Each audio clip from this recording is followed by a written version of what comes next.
E se o nosso corpo funcionasse como um sistema hidráulico de encanamentos?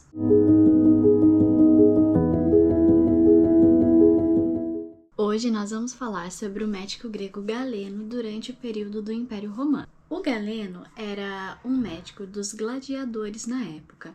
Então, ele tinha acesso a observações que outras pessoas não poderiam ter, como detectar que lesões, especificamente na medula ou no cérebro, produziam alguns danos para esses gladiadores. Isso confirmou o que já se acreditava antes, que foi dito por Hipócrates, que o cérebro comandava o corpo. Então, se eu tenho uma lesão no cérebro ou na medula e o meu corpo deixa de funcionar em algum aspecto, isso comprova o que eu já acreditava antes. Mas ser médico de gladiadores não era a única coisa que o Galeno fazia. Ele também trabalhava com dissecções, não de humanos especificamente, porque não era permitido, mas dissecções de animais. E o seu objeto de estudo preferido eram as ovelhas. Então, basicamente, as suas deduções estruturais mais profundas vieram de dissecções de cérebros de ovelhas. Nessa dissecção do cérebro da ovelha, o que foi que ele encontrou? Ele percebeu que o cérebro, o encéfalo, de modo geral, ele meio que era dividido em duas partes. Uma parte era a parte anterior. Anterior é a parte da frente e posterior é a parte de trás. Então, a parte anterior era uma massa maior e uma massa suave, macia, que ele chamou de cérebro. E a parte posterior era uma massa menor e bastante dura, ela era firme ao toque. Então, durante as dissecções, ele percebeu essas diferenças de textura.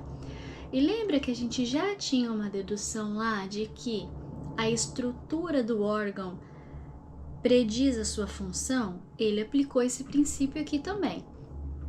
E aí ele concordava com o Hipócrates. O Hipócrates dizia que o encéfalo era a sede da inteligência e da memória também. O que foi que ele deduziu?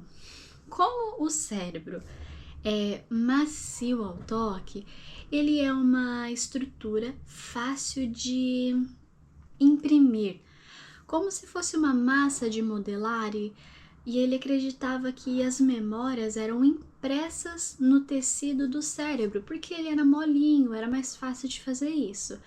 E a outra dedução que ele teve foi que o cerebelo era responsável pela parte motora, porque as observações tinham danos cognitivos e danos motores ali durante aquelas lesões. Então, se o cérebro ele é mais molinho, eu consigo imprimir coisas nele, a outra parte que é responsável pelos músculos é o cerebelo, porque ele é a parte dura e ele consegue comandar, ele é uma central de comando. A grande ironia do destino, ou nem tanto, porque isso acontece muito dentro da ciência, é que a conclusão que ele chegou estava certa, mas o pensamento dele era como se a sua rigidez fosse responsável por ancorar os músculos, um pedacinho de coisa ali mais durinha que era capaz de comandar toda a musculatura do nosso corpo. Um raciocínio falso, mas uma conclusão correta. Galeno não descobriu apenas o cérebro e o cerebelo, dividindo ele pelas diferentes texturas que tinham. Ele dissecou também o cérebro por dentro.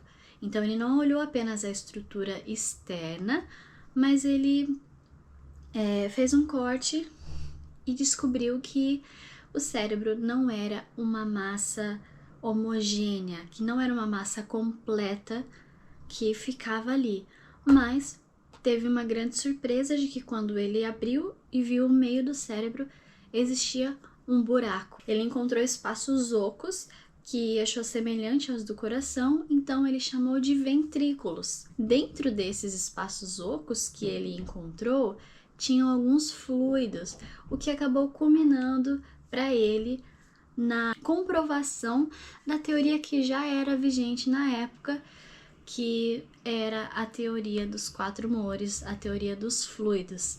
Então, o que foi que ele imaginou? É aqui, é nesse fluido que tá o que o pessoal fala. A teoria dos fluidos era que o corpo funcionava de acordo com um equilíbrio entre esses 4 fluidos vitais que nós tínhamos no nosso corpo, que se chamavam humores. Tá, mas como é que ele explicava que esse líquido dentro dos buracos ocos do cérebro fazia a coisa toda funcionar? Ele acreditava na época que os nossos nervos eram ocos, iguais às nossas veias. E lembra que lá no vídeo anterior a gente falou sobre as pessoas terem entendido que o cérebro seria o principal responsável pelas emoções, pelas percepções, sensações, porque os órgãos do sentido estavam diretamente ligados ao encéfalo por meio de nervos. Então a gente vem de novo aqui numa discussão sobre os nervos. Agora com a descoberta de que tem um buraco no meio do cérebro e tem líquido dentro desse buraco. Galeno, então, explicou que esses fluidos comandavam o nosso corpo como se fosse uma máquina hidráulica. Por exemplo, eu recebia uma sensação por meio de algum órgão do sentido, por exemplo, o meu olho. E aí o fluido estava no meio do nervo, porque ele era oco. Então o que tinha no meio do nervo eram os fluidos dos humores vitais. Esse fluido pegava essa informação que chegou e levava lá até o lugar onde precisava para imprimir a memória no cérebro. E pelo contrário, os fluidos faziam um movimento de inflar os músculos, explicando aqui já como é que funcionava o cerebelo. Então o cerebelo dava o comando lá e os líquidos iam por meio dos nervos e inflavam os músculos. Então nós temos, durante o período do Império Romano, o médico Galeno, médico dos gladiadores, dissecador de alguns animais, que descobriu as diferentes texturas entre cérebro, cerebelo, descobriu o ventrículo, que era uma cavidade oca no meio do cérebro e que tinha líquidos dentro desse ventrículo. Até aqui tudo certo, às vezes pelo caminho errado, mas a conclusão correta.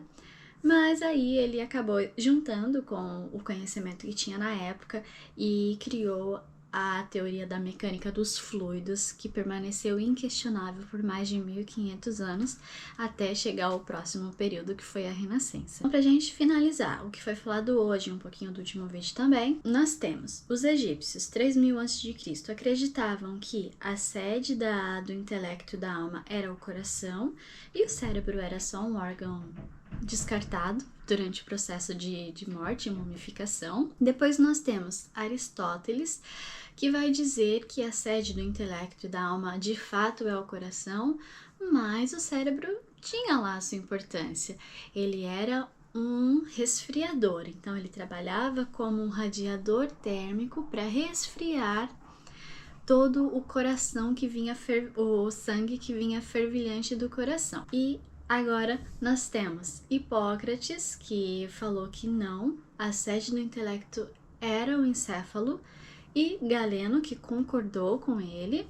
Agora a função do encéfalo é o centro absoluto das sensações, da memória, da inteligência e do controle motor, que foi o paradigma vencedor e permaneceu aí durante tanto tempo, com essa explicação que o Galeno acrescentou depois de um tempo. Abaixo na descrição tem um link com conteúdos complementares sobre o assunto falado hoje e tem também um quiz para você poder responder.